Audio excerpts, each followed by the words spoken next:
les amis, je suis beaucoup trop content. J'étais aujourd'hui toute la journée comme un gosse devant une cheminée qui attend que le Père Noël vienne se cramer les poils du cul. Le Père Noël est effectivement venu se cramer les fesses sur mon feu car il m'a mis dans ma petite chaussette un cadeau incroyable. Mais avant de vous parler de tout ça, un petit peu de contexte. C'était il y a 2 semaines, un fameux 14 juillet. Des amis que je ne fais que citer dans toutes mes vidéos, à savoir Jules Naleb, cet incroyable dessinateur, avec sa copine Esther, qui est une dessinatrice aussi merveilleuse, sont venus nous visiter avec 2 amis à eux, canadiens, qui s'étaient trop gentils, pour venir voir le feu d'artifice ce 14 juillet.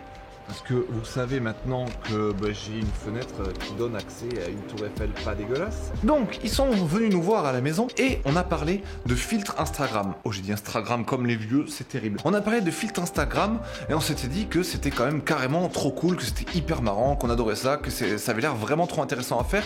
Mais on se disait, oh là là, ça a l'air quand même hyper balèze. Je pense qu'il faut être un gros mordu de C++ et de trucs de programmation comme ça hyper baisé pour arriver à faire de la 3D comme ça, du tracking et tout. Ça avait l'air assez compliqué. Tout ceci, ça a fait son petit bonhomme de chemin dans ma tête et je me suis dit, mais attends, quand même, C++ et tout, c'est quand même un peu à l'ancienne. Je suis sûr que Facebook ou je ne sais quoi a développé une sorte de framework ou un environnement de travail de manière à simplifier tout ça. Du coup, 2-3 jours plus tard, j'ai commencé à bouffer des kilomètres et des kilomètres et des kilomètres de doc pour devenir un créateur de filtres Instagram. Et mes amis, les découvertes que j'ai fait ont été fabuleuses et je me suis marré comme un cochon.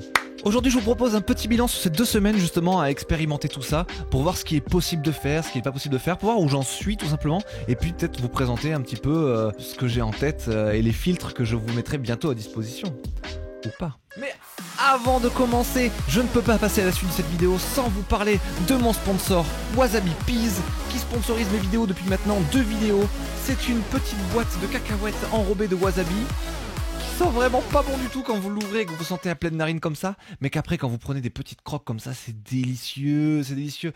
Là, je vais pas le faire parce que je viens de bouffer des prince-lus. C'est un peu dégueulasse de mixer le wasabi avec le prince-lu. Aujourd'hui, j'aimerais qu'on recentre tout ça sur les filtres Instagram. Alors, première question, comment ça marche? C'est exactement la première question que j'ai posée à Google.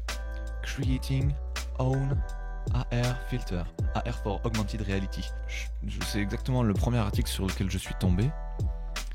Un gars qui racontait pas mal de choses et il parlait de ce logiciel là, AR Studio. AR Studio, j'ai cliqué dessus et je suis arrivé là-dessus. Spark AR Studio, qui a l'air d'être exactement ce dont on a besoin pour créer des filtres Instagram. En plus, ce qui est cool, c'est que quand vous lancez le logiciel est livré avec des effets types.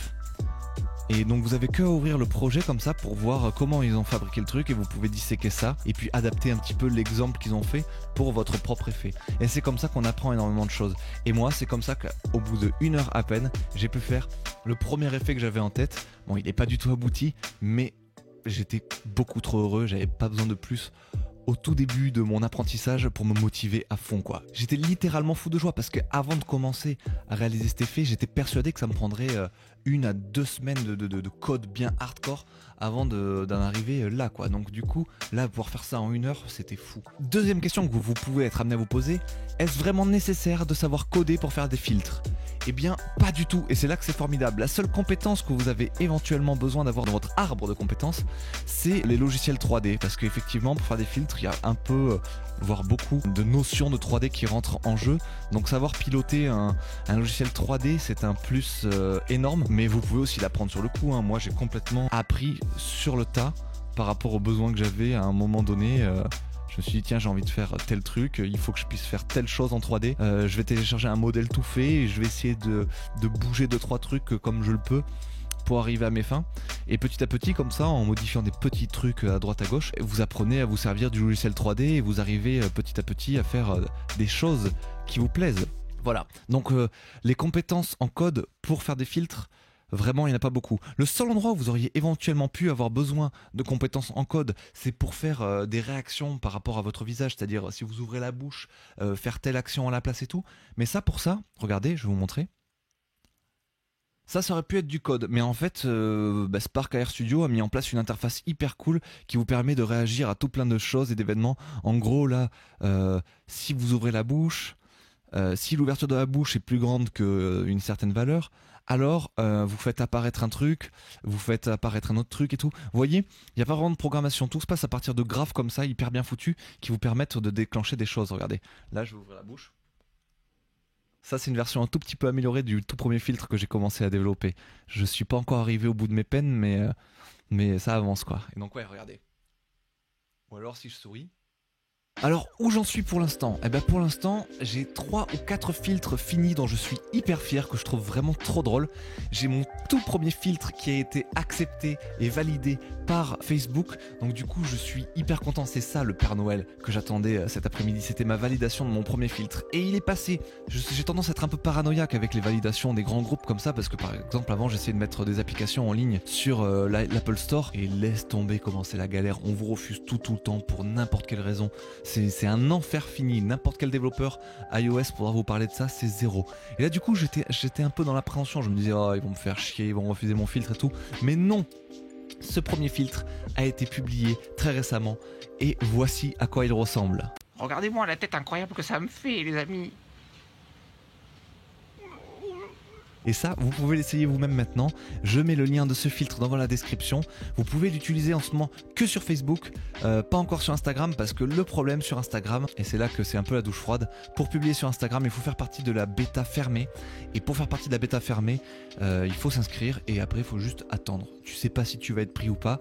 Donc pour l'instant, il n'y a que une poignée, il doit y avoir 1000 personnes en tout sur Terre qui peuvent publier des effets sur Instagram, avant que, j'imagine, Instagram ouvre ça à un beaucoup plus grand nombre. Et là, dans ce cas-là, vous pourrez utiliser mes effets dans vos stories et tout. Et là, j'ai beaucoup trop hâte. Mais en attendant, vous pouvez déjà utiliser ce premier effet avec l'application Facebook. Vous pouvez le sauvegarder. Enfin, vous pouvez le mettre sur votre story Instagram, sur Twitter et tout, parce que c'est dans votre pellicule de l'iPhone. Donc après, vous pouvez l'utiliser n'importe où vous voulez. Et moi, ça me ferait trop plaisir de voir vos têtes avec cet effet. Donc n'hésitez surtout pas de le tester, de le sauvegarder dans votre truc et après de me taguer sur Twitter ou sur Instagram ou où vous voulez. Je serais trop heureux de voir ça. Voilà, ça me ferait plaisir. Si la vidéo vous a plu, n'hésitez pas à le faire, ça serait cool. Et du coup, le lien est dans la description. Vraiment, je m'amuse comme un gosse avec ces filtres quoi. La moindre idée stupide qui me passe par la tête, je peux l'implémenter et ça fait des trucs trop drôles. Regardez par exemple, j'ai décidé de faire un filtre Instagram pour mon sponsor Wasabi Peas. Merde, je sais pas où est la boîte. Mais ouais, Wasabi Peas. Et voilà à quoi ressemble mon filtre. Hello. C'est un masque de wasabi, truc que n'importe qui sur Terre aimerait posséder puisque c'est vraiment trop stylé.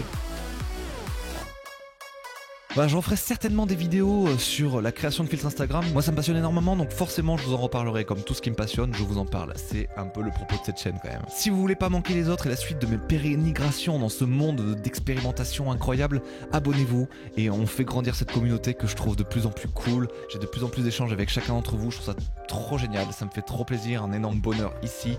Et voilà, si on peut être nombreux à utiliser ces effets et à se marrer, à s'envoyer des stories comme des crétins, qu'on le fasse parce que c'est trop drôle. Je vous aime fort et je vous dis à très bientôt.